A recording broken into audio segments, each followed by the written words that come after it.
The city was quiet that evening. The sun had gone down, and the sky was turning dark. Inside one of the tallest buildings in the city, the lights were still on at the very top floor. Austin sat behind his large glass desk, staring at a white envelope lying in front of him. He had been staring at it for the past 20 minutes, not saying a word. He was alone. The office was quiet, too quiet. His workers had all gone home for the weekend, but Austin stayed behind, not because of work, but because of that envelope. He didn't want to open it again, but something in his chest made him do it. Slowly, he reached for the envelope, opened it, and pulled out the card inside. It was a wedding invitation. You are invited to the wedding of Linda Grace and Mr. Edward Harris. Venue, the Crystal Garden Hotel. Austin's eyes didn't blink. He just sat there staring at the names. Linda Grace, the woman he once loved more than anything in the world, the woman he had planned to marry. The woman who left him without a reason. Austin wasn't just any man. He was Austin Cole, one of the most talked about billionaires in the country. He made his fortune through mobile finance technology, building an app that helped millions of people send, save, and manage money with just their phones. He started from a small apartment, working day and night. Now he owned buildings, cars, and even a private jet. He was tall, with smooth brown skin, a clean beard, and sharp eyes that always seemed to be thinking. People often said he looked like he walked out of a fashion magazine. But Austin didn't care much about appearances. He wore simple shirts, neat suits, and never tried to impress anyone. Still, everywhere he went, people noticed him. But what many didn't know was that Austin had a quiet heart. He didn't like noise. He didn't like drama. He didn't chase fame. He only wanted peace and someone to share it with. He thought that person was Linda. 1 year ago, they were planning a future. He had bought a ring and was ready to propose. Then just like that, she was gone. No warning, no fight, no explanation. Just a short text message that said, "I'm sorry, I can't do this." It broke something inside him. He didn't cry in public, he didn't beg, he simply went silent. And he buried himself in his work. For the past year, he stayed away from the spotlight. He avoided cameras. He turned down interviews. All he did was build, grow, and focus. But now, out of nowhere, she had returned into his life. Not in person, but through this invitation. And she was getting married to Mr. Edward Harris, a much older man. A man known not only for his money, but for his control over powerful people. Some called him a businessman. Others called him something else. Austin didn't care who she married. He had made peace with her leaving. But sending him this invite? That wasn't peace. That was pride. That was a message. Look at me now. He could already picture the cameras at the wedding. Reporters whispering, "There's Austin. Alone. Look at Linda. She upgraded." Austin clenched his jaw. He would not let that happen. If Linda wanted a show, then fine. He would give her a show she would never forget. But this time, he would be the one holding the script. A few days after Austin received the invitation, it was Saturday afternoon. The sun was hot, and the city was buzzing with life.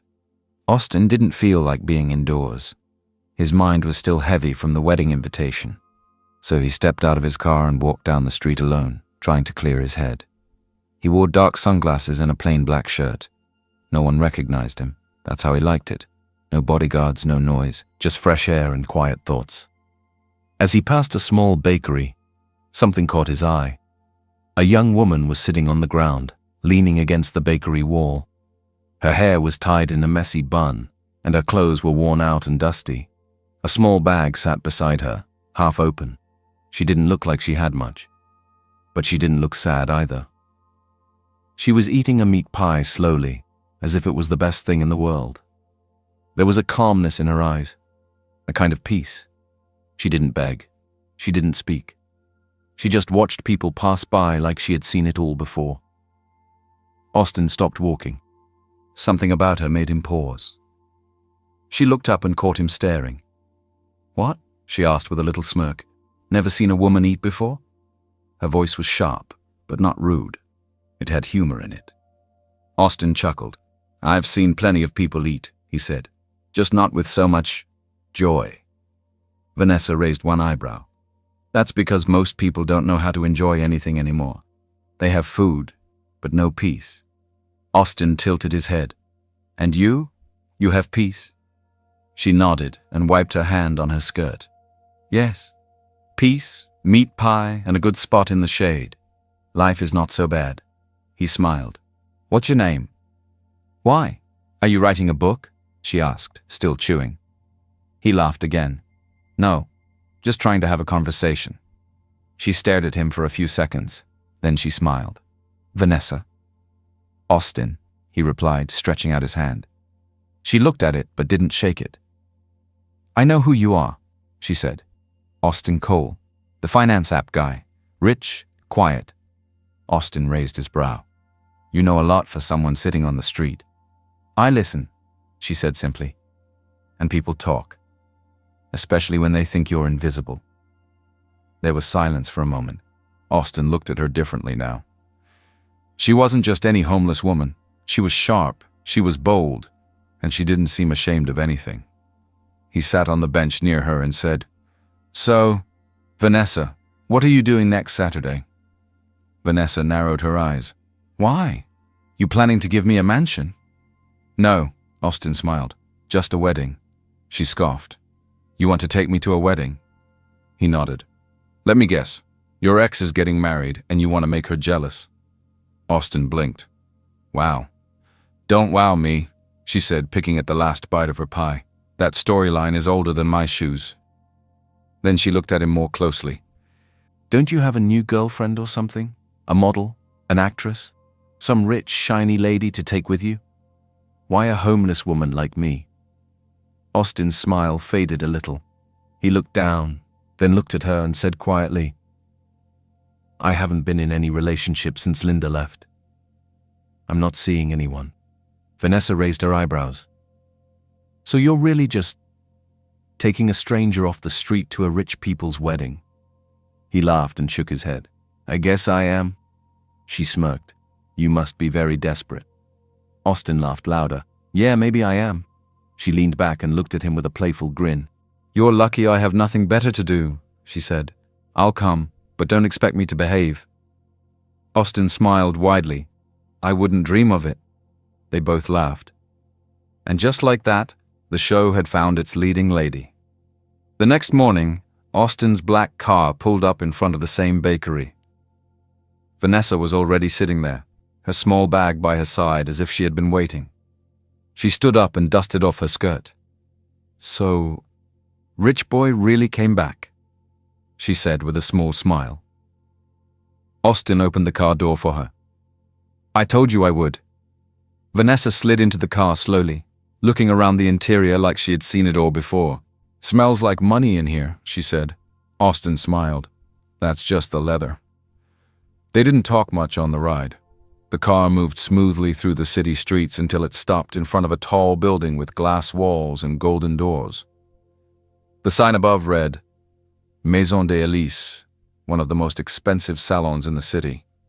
Vanessa stared at the building and blinked. You're not serious. I told you, Austin said, stepping out. If you're coming with me, we're doing it right. They walked in together. The moment they stepped inside, heads turned. Stylists, customers, and even the receptionist paused, not because they recognized Austin, but because of Vanessa. She didn't look like she belonged. Her clothes were old, her hair was wild, and her sandals were falling apart. But her posture, calm. Her expression, unbothered. She stood like someone who had nothing to prove. Austin leaned toward the front desk. We have an appointment. Full makeover. Her name is Vanessa. The woman behind the desk nodded quickly and called two stylists. Vanessa was led gently to a private room upstairs. They gave her a robe, asked her to change, and began their work. Her hair was washed, deep conditioned, trimmed, and styled into soft curls. Her nails were cleaned and painted. Her face was touched with light makeup, just enough to highlight her eyes, her cheekbones, her full lips. Austin waited in the lounge, flipping through a magazine but barely seeing anything on the page. After almost 3 hours, The door opened.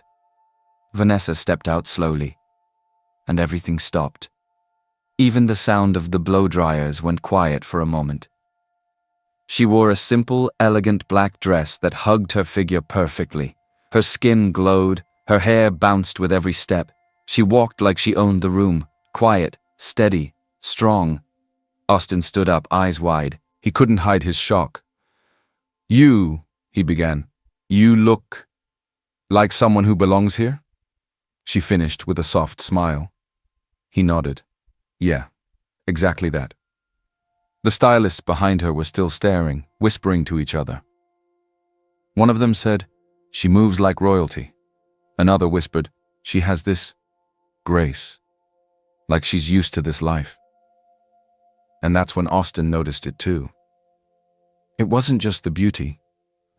It was the way she sat down with poise, the way she crossed her legs gently, the way she smiled without trying too hard, the way she thanked everyone softly, calling them by name even though they had just met. She wasn't acting. She fit in, too well. Austin looked at her closely.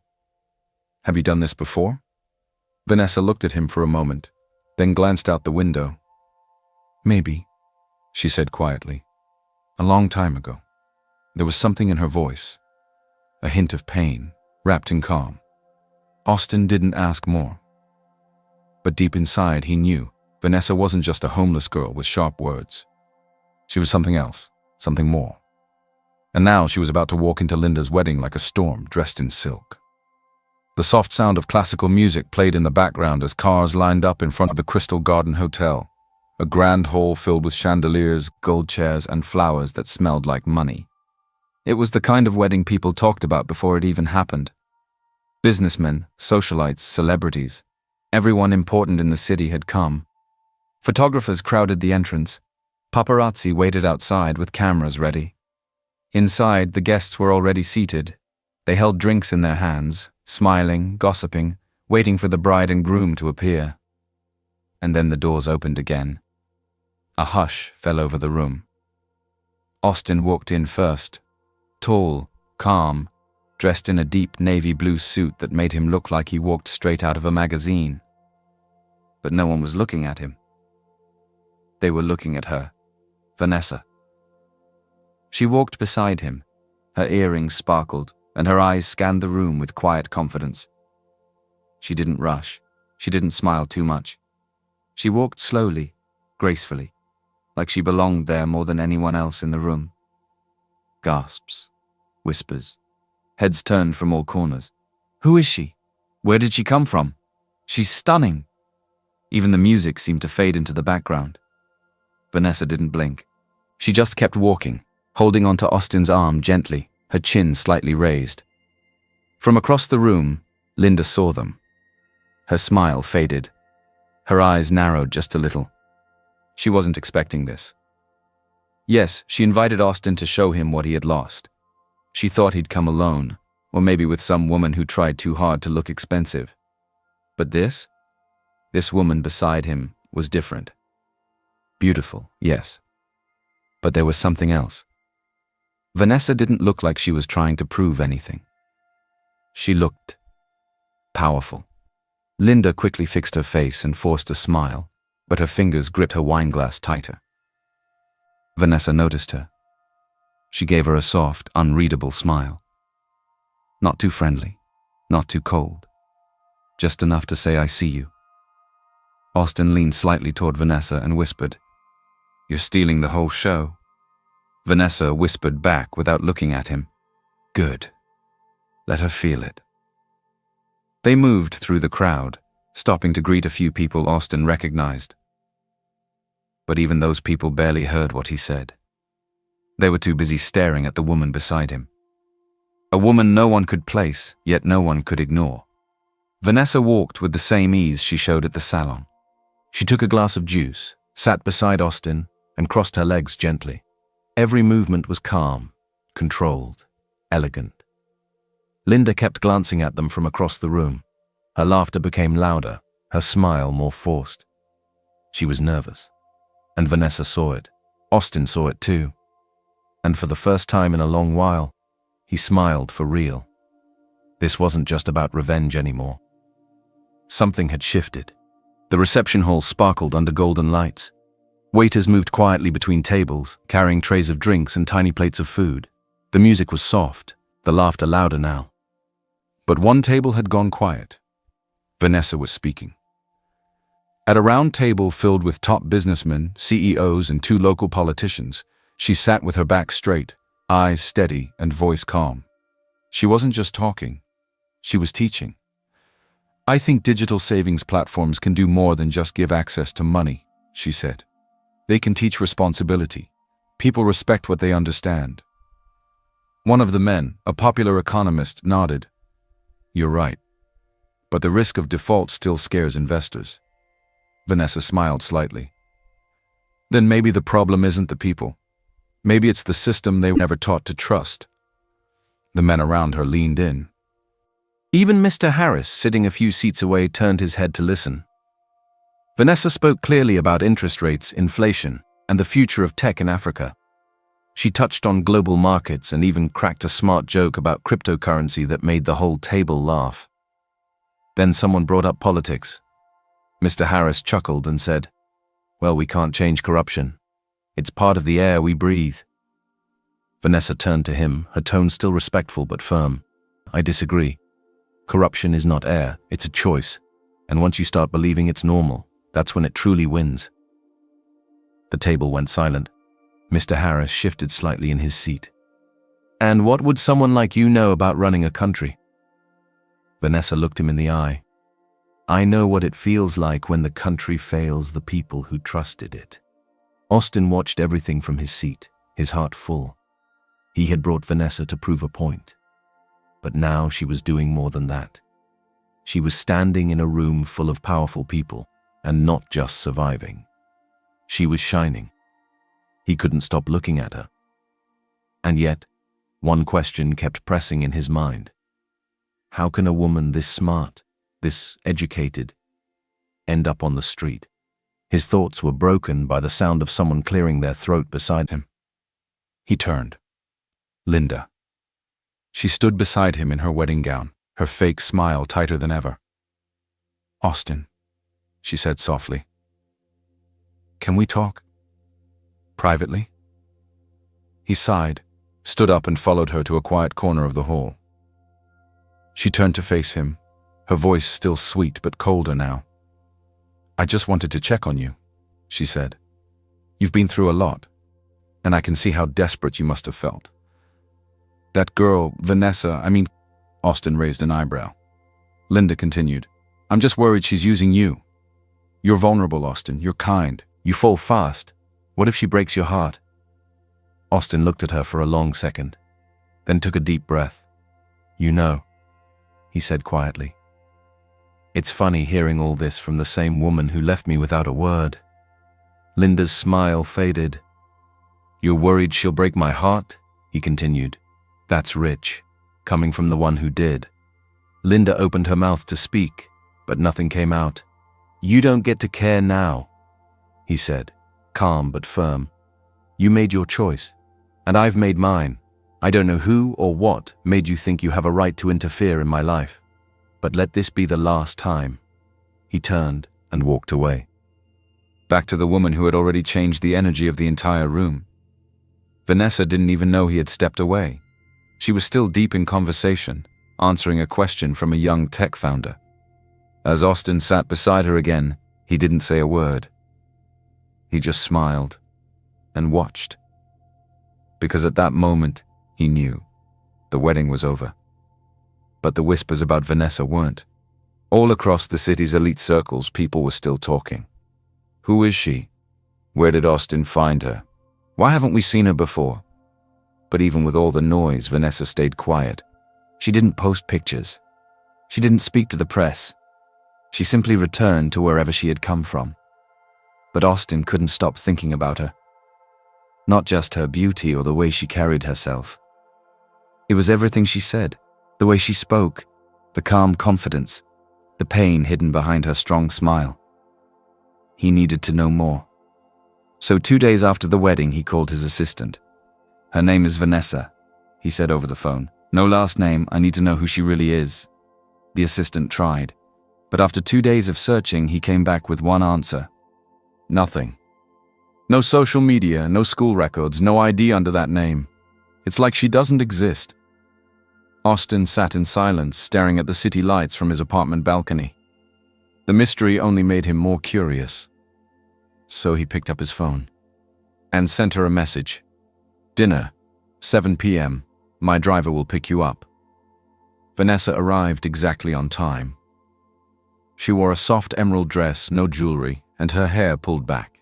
Simple, elegant, just like her. They were seated in a quiet corner of Le Mirage, a high-end restaurant with candlelight and soft jazz music playing in the background. The waiter brought their drinks and disappeared.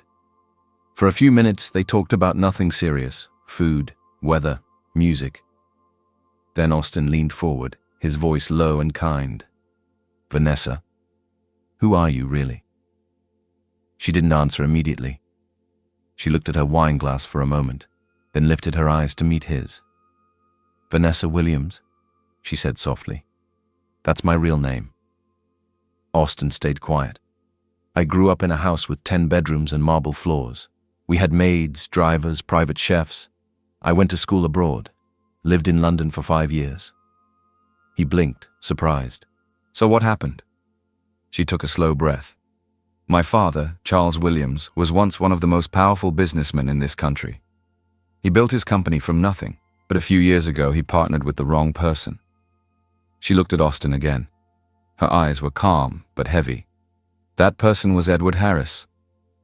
Austin felt his chest tighten. Vanessa continued. They started a project together, big government contracts. My father trusted him, but Harris used fake documents, moved money around, and when the investigation started, he blamed everything on my dad. Austin sat back slowly, silent. My father was arrested. He served time. We lost everything, our home, our cars, our name, and not a single person stood by him. He died in prison, heartbroken, shamed. Vanessa's voice cracked slightly, but she didn't cry. I came back with nothing, just myself. I didn't want pity. I didn't want help. I just wanted to understand how a man like Harris could walk free and still smile in expensive suits. Austin sat there, stunned. The woman he had met on the street, the woman who had turned heads at a billionaire wedding, had once lived in a mansion and lost everything because of the very man now married to his ex. He looked at her, not with pity but with deep respect. You're stronger than you know, he said quietly. Vanessa gave him a small smile. I just wanted the truth to be seen again, even if only by one person. Austin looked at her for a long time, and in his heart, he made a silent promise. He would help her find that truth, and he would never let her carry it alone again. The restaurant was quiet as Vanessa finished her story. Austin sat across from her, no longer thinking about Linda, the wedding, or his pride. All he could think about was justice. For Vanessa. For her father. And for every lie that Edward Harris had gotten away with. Vanessa took a sip of water, then looked down at her hands. I didn't come to the wedding by accident, she said softly. Austin's eyes narrowed. You planned it? She nodded slowly. Not all of it. I saw your name on the wedding guest list.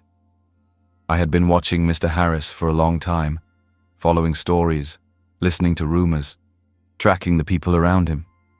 Austin leaned back in his chair. Vanessa looked up at him, her voice steady.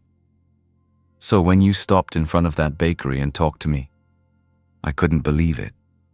When you asked me to come to the wedding, I said yes, because I saw a chance. Austin didn't speak right away. Then he smiled. I'm glad you took it. The next few days were quiet, but full. Austin gave Vanessa a space in his office, not to work but to think, to search and to plan. They went through old news articles, business reports, and hidden files. Austin used his influence to contact a few retired accountants who once worked under Harris. Some were afraid, but some still remembered, and they talked. Emails were found, contracts reappeared, bank transactions whispered secrets. Step by step, the truth began to rise. Vanessa worked like someone chasing light at the end of a long, dark tunnel, and Austin was right beside her. Sometimes they would sit together late into the night, papers scattered on the table, coffee growing cold beside them. Once, as Vanessa leaned over to read something on Austin's laptop, their hands touched. Neither of them moved. She looked at him. He looked at her. But nothing was said. Another time they were laughing over a hidden typo in one of Harris's fake documents. Austin leaned back, watching her laugh, and for a second, just a second, he wished time could stop. But again, no one said anything. Both of them knew something was growing between them, but both were afraid to open that door. Vanessa was still healing. Austin was still unsure. So they stayed focused on the mission, on the truth, on justice. One evening, Austin stood by the window in his office, holding a printed report in his hand. "We have everything we need now," he said. Vanessa walked over and stood beside him. "Then it's time," she said. "Time to bring it out, in front of the same people who turned their backs on my father, the same people who shook Harris's hand and believed his lies." Austin turned to her. "Are you ready?" Vanessa didn't blink. "I've been ready for years." He smiled gently. "Then let's give them a night they'll never forget." The night was cool and quiet. Soft music played from a grand piano at the center of a large hall. Crystal lights hung from the ceiling, and waiters moved between tables with glasses of wine and silver trays. It was a private dinner, only for the elite. Top business leaders, investors, media executives, and public figures sat around decorated tables, smiling, laughing, unaware that the evening was about to change everything. At the far end of the room, Mr. Harris stood like a king in his castle. Linda stood beside him, shining in diamonds, her perfect smile glued in place. And then, Austin walked in. The room went silent. Right beside him, dressed in a soft cream gown, calm and graceful, was Vanessa. This time, no one whispered. They all just watched. Austin took the mic gently from the event host and walked to the front. "Good evening," he said. "Thank you for welcoming us tonight. I know this is meant to be a peaceful gathering, but sometimes peace begins with truth." People looked around, confused. A few heads turned toward Harris. Vanessa stepped forward. Her voice was soft, clear, strong. "My name is Vanessa Williams," she said. "Some of you knew my father, Charles Williams. Many of you believed he was a criminal." The room shifted. She continued, "Tonight I'm here to give you the truth you never saw, the truth you were too afraid to ask for." She pressed a small remote in her hand, and the projector behind her lit up. Emails, bank transfers, fake documents, voice recordings, signatures. One by one the evidence appeared, and every single thread pointed to Mr. Harris. The man who had smiled for years, the man who had walked free, the man who had sent another man to prison for his own crimes. The room froze. No one laughed now. No one even moved. Harris stood in place, his face pale. Sweat gathered on his forehead. "This is a lie!" he shouted suddenly. "She's lying, she—" A deep voice cut him off. "Mr. Edward Harris," said a police officer walking through the main doors with two more behind him. "You are under arrest for fraud, bribery, and conspiracy." Gasps filled the room. Cameras flashed. Mr. Harris was handcuffed in front of everyone he had once controlled. As he was led away, he locked eyes with Vanessa. But she looked right through him, like he was nothing. And just like that, his empire collapsed. His friends turned their faces. His wife, Linda, stood frozen. For a long moment she didn't move. Then slowly she walked toward Austin, heels clicking softly on the marble floor. She looked up at him with tears in her eyes. "I'm sorry," she said quietly. "I truly regret leaving you. I didn't know. I thought I was doing what was best for me, but I was wrong." Austin looked at her gently, but firmly. "I've moved on, Linda," he said. "I hope you find peace." She gave a small, broken nod, then turned and walked out of the hall, her dress trailing behind her like the last piece of a life that was now gone. Vanessa stood quietly by Austin's side. They didn't need to speak. Justice had spoken for them. As the guests slowly began to recover from the shock, a familiar voice came up beside Austin. It was Daniel, one of his old friends. He looked at Vanessa, then at Austin. "She's special," he said. Austin nodded. "She is." Daniel smiled and looked around. They all stood there for a moment, surrounded by the quiet hum of a room still trying to make sense of what just happened. And for the first time in a long time, Vanessa felt light. The news spread fast. By morning, every paper carried the same headline: Business tycoon Edward Harris arrested at elite dinner. The city was in shock. Some tried to deny it. Others acted like they always knew. But one truth was clear. Vanessa had done what no one else could. And somewhere in the quiet, where there were no cameras and no flashing lights, Vanessa sat on a bench under a mango tree, smiling softly to herself. It was the first time in years that she truly felt free. Her father, Charles Williams, had died in shame. But now, the truth was out. And that shame was no longer his to carry. She closed her eyes and whispered, "You can rest now, Daddy. They know the truth." Later that evening, Austin invited her to his apartment rooftop. No fancy dinner, just soft music, a view of the city lights, and the kind of silence that feels safe. They sat beside each other, legs stretched out, a warm drink in their hands. "You did something powerful," Austin said quietly. "You stood in a room full of giants, and they all listened to you." Vanessa smiled a little. "I didn't do it for them. I did it for him, and for me." Austin turned to her. "So what now?" Vanessa looked up at the stars. "I'm not going back to the old life. I don't want pity. I don't need saving.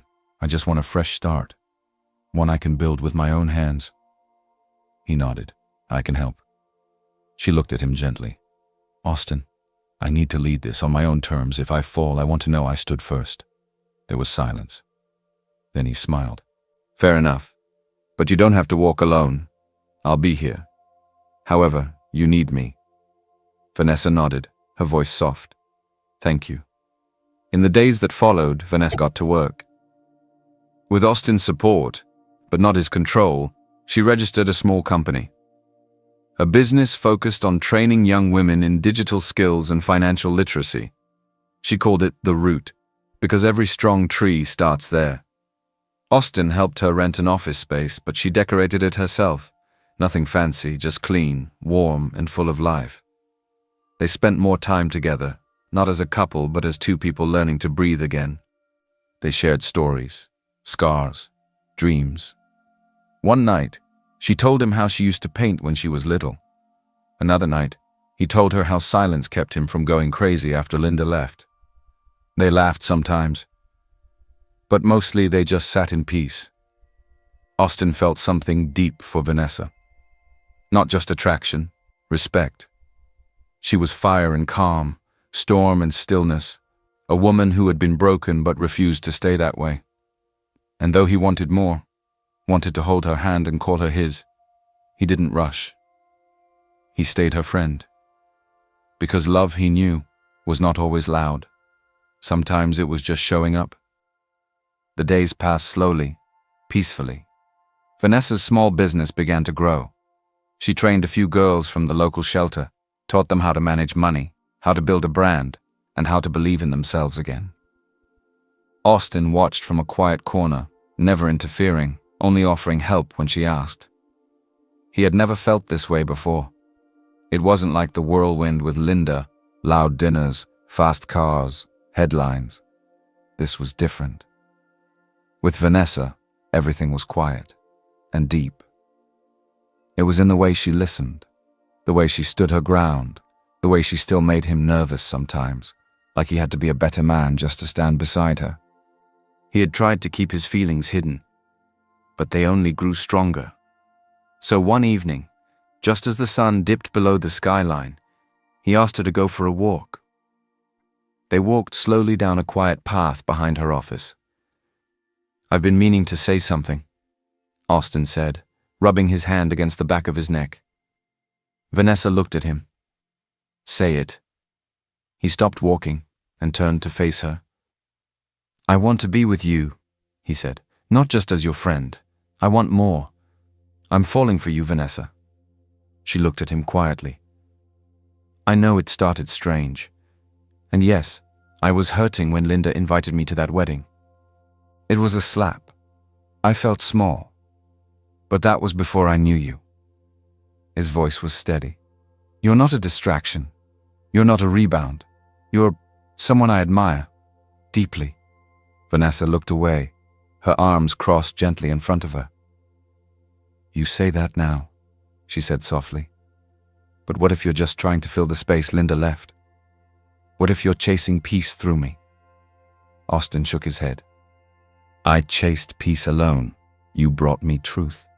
She didn't respond. I get it, he continued. You've been hurt. You've had your world flipped upside down. You don't owe me anything, but I had to be honest about how I feel. Vanessa sighed. Austin, I'm not afraid of loving you, she said. I'm afraid of losing myself inside someone. He nodded slowly. Then don't lose yourself. I don't want you to become anyone else. I just want to stand beside you, as you are. They started spending more time together, but now with small shifts. She let him hold her hand sometimes. He brought her coffee in the morning without asking. They still talked like friends, but they laughed like lovers. Some nights, she would fall asleep with her head on his shoulder. But every time he moved too fast, asking her to move in with him from her small, run-down house, Vanessa pulled back. Let me breathe. I'm very comfortable at my place. It's better than my initial homelessness, she would say. And Austin would always nod, because love, to him now, wasn't about holding tightly. It was about holding right. But it wasn't perfect. There were moments when Austin's jealousy showed, especially when people praised Vanessa too loudly, or when her old male classmates dropped by to say hello. Relax, she would say, looking him in the eye. I chose you. And in those moments, Austin would pause. He'd take a deep breath. And remember, this woman didn't want to be owned. She wanted to be understood. So he stepped back when needed. He showed up when it mattered. And day by day, she began to trust that maybe, just maybe, he wouldn't break her heart. Vanessa never meant to fall in love. She had built strong walls around her heart, not out of pride but survival. She had lost too much, trusted too easily, been disappointed too deeply. But somehow, slowly, Austin had found his way in. He didn't force the door open. He waited outside until she felt safe enough to let him in. And one quiet morning, as they sat drinking tea in her small office space, she looked at him and realized her walls were gone. All of them. She had fallen in love, fully, deeply, honestly. To celebrate the growth of the root, Austin invited her on a short vacation. Nothing fancy, he said. Just rest. Just you and me. They traveled to a quiet beach town where the sand was soft and the ocean sang lullabies all day long. No cameras, no pressure, just laughter, long walks, and sunsets. Vanessa wore simple dresses. Austin wore loose shirts and sandals. They ate roasted fish by the fire. They danced barefoot under the stars. And one evening, as the sun began to sink into the sea, Austin led her to a small spot where petals covered the sand. He stood there, heart racing, holding something behind his back. Vanessa looked confused.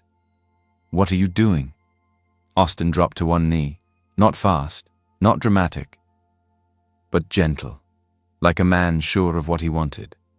I'm not here to rescue you, he said. You don't need saving. You never did. He took out a simple ring. I just want to walk with you, through every season, every storm, every sunrise. Vanessa's lips trembled. Tears rolled down her cheeks, not because of pain, but because for the first time in her life, she felt seen. She bent down slowly, held his face in her hands and whispered, Yes, yes, Austin, I love you. And he held her tight. Right there on the sand, Wrapped in the soft wind, two souls healed by love found their way home. The wedding came weeks later. It wasn't loud, it was simple. A quiet garden, close friends, soft music, and fresh flowers everywhere. Vanessa wore an off-white gown that shimmered in the sunlight. Her hair curled softly behind her shoulders. She walked down the aisle, not like a bride desperate for a new life, but like a woman walking into her own. Austin stood waiting, his eyes never leaving hers. When they said, "I do," there were no fireworks, just tears, laughter, and a long, deep hug that held all the pieces of their past and every promise of their future. Their kiss wasn't loud, but it was real. And that day, two hearts broken by different battles came together, not as rescue and rescued, but as equals, as partners, as home. The rain tapped gently on the windows that morning. Vanessa stood in the bathroom staring at the small white test in her hand. 2 pink lines. Her heart raced. She sat down slowly, both hands over her mouth. She was pregnant. She waited until dinner to tell Austin. They sat in their living room, curled up on the couch barefoot, sharing a bowl of fruit and laughter.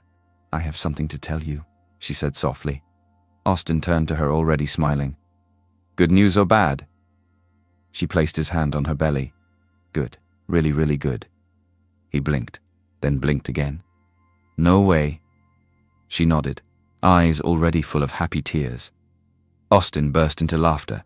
He pulled her into a hug so tight she couldn't even breathe. "You're serious?" he asked again. She nodded into his chest. And together they laughed. The kind of laugh that comes from deep joy, from healing, from knowing that life had given them something they never saw coming.